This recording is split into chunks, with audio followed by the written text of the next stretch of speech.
আজ 15ই আগস্ট, স্বাধীনতা দিবস। তাই সেই উপলক্ষে কবি মেঘদূত অঙ্কন রচিত আমার নেতাজি নামক কবিতাটি আমি এখন শোনাব। রক্তে আমার নেতাজি সুভাষ, নেতাজি আমার মননে, আমার নেতাজি জীবন্ত আজ আমার শয়নে স্বপনে।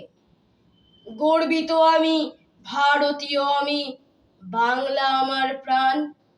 নেতাজি সুভাষ আমার নায়ক, আমার অভিমান। আমার নেতাজি বজ্র কঠিন, ইংরেজদের ভয়। আমার নেতাজি স্বাধীনতাকামী, নির্ভীক নির্ভয়।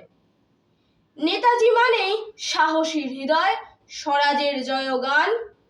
নেতাজি মানেই কভু না মানা স্বদেশের অপমান। নেতাজি মানেই মহাবিপ্লবী, আগুন ঝরানো বাণী। নেতাজি মানেই যুগের প্রতীক, রক্ত গোলাপ দানি। আমার নেতাজি বীর সংগ্রামী, স্বদেশ অন্তপ্রাণ। আজীবন আমি গাহিব তোমার জীবনের জয়গান।